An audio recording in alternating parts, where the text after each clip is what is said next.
Here now, the civil society organizations have criticized the State of the Nation address, saying they're often strong on promises but lack clear funded plans to address the country's most pressing challenges. Concerns have also been raised about the absence of detailed implementation timelines and firm budget commitments needed to respond to urgent social and economic issues. For more on this, we speak to governance and human rights advocate Koogan Pillay. Koogan, thank you so much for joining us. We really do appreciate your time here on SABC News.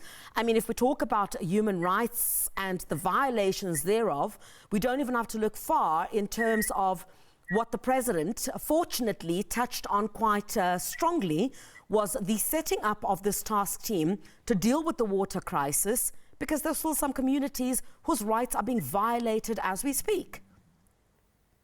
Good morning, Griselda, and thanks for the opportunity, and good morning to your viewers. So I followed your discussion with the Deputy Minister and also watched the SONA very closely. And the President spoke about the successes with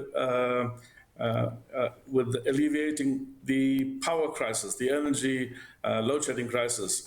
And he spoke about the success after 3 years. And I think, Griselda, you are correct. We don't have 3 years to fix up the water crisis. It's an urgent, short-term problem, and time is against us. So as much as the president spoke about him chairing a commission, and you were right again when you spoke about the minister and president shouldn't be sitting on these teams. But given the urgency of the problem with water, I think his intervention is important. I think also for him to draw on civil society, because we've seen many protests over the last couple of months, and it does not seem to be getting any better. I think also the president spoke about the number one problem at the moment being organized crime and corruption as a tipping point for the country. And he said next to it is the water crisis. So you can imagine that the crisis this places on the shoulders of all of us in terms of the sustainability of our young democracy. And I mean, the concern is about the detailed timelines. Obviously, when you come to issues such as technicalities, when you're talking about pipes and having to connect this to that, it's not as easy as that. You've got to source all this material. You've got to find the funds in order to do that. It's not something that's going to take place overnight. But the lack of timelines about, how we deal with some of these challenges, that the people on the ground at the ultimately have to contend with, the lack of timelines in terms of, or is this just a way of avoiding accountability? Because if you put a timeline, I'm going to hold you to it. Yeah. No, definitely, Griselda. I think the president's speech was generally okay. I can't say very good, but I would say generally okay. But clearly what was lacking was a action plan, a timeline, and clear accountabilities.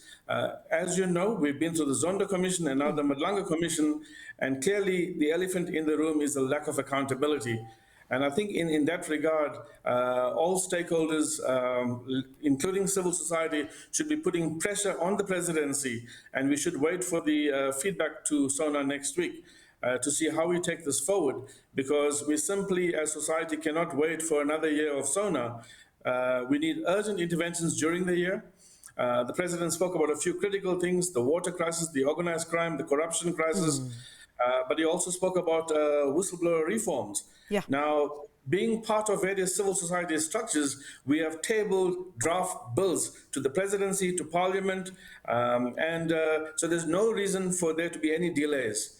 So you're also right when you said these gaps that we see in service delivery are gaps for further enrichment of the corrupt, and we need to close those gaps.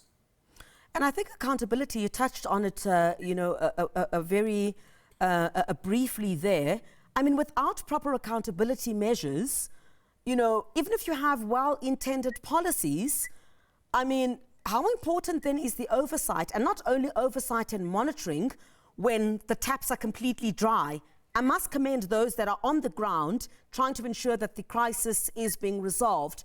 But those accountability, oversight and monitoring should not only happen when the taps are dry.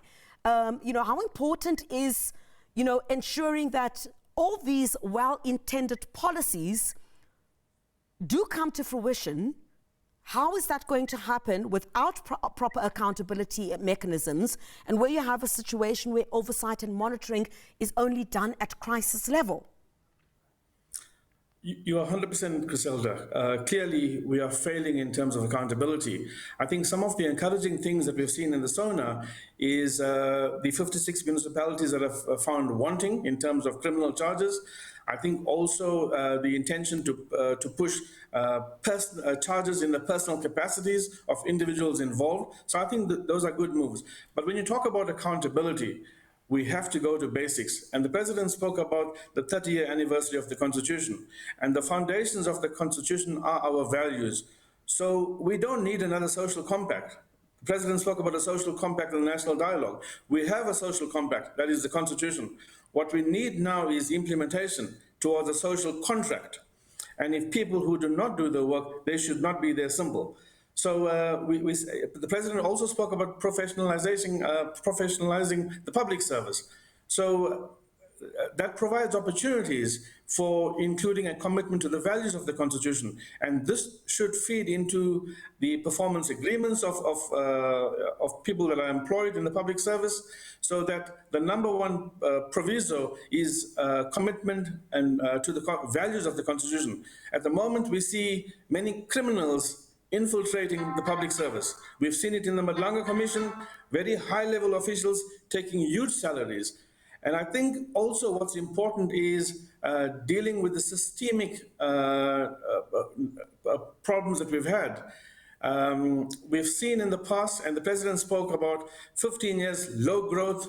He spoke about the systemic failures in the water sector. And yet the President starts the new year awarding increases to public servants. I think that was a wrong note to start.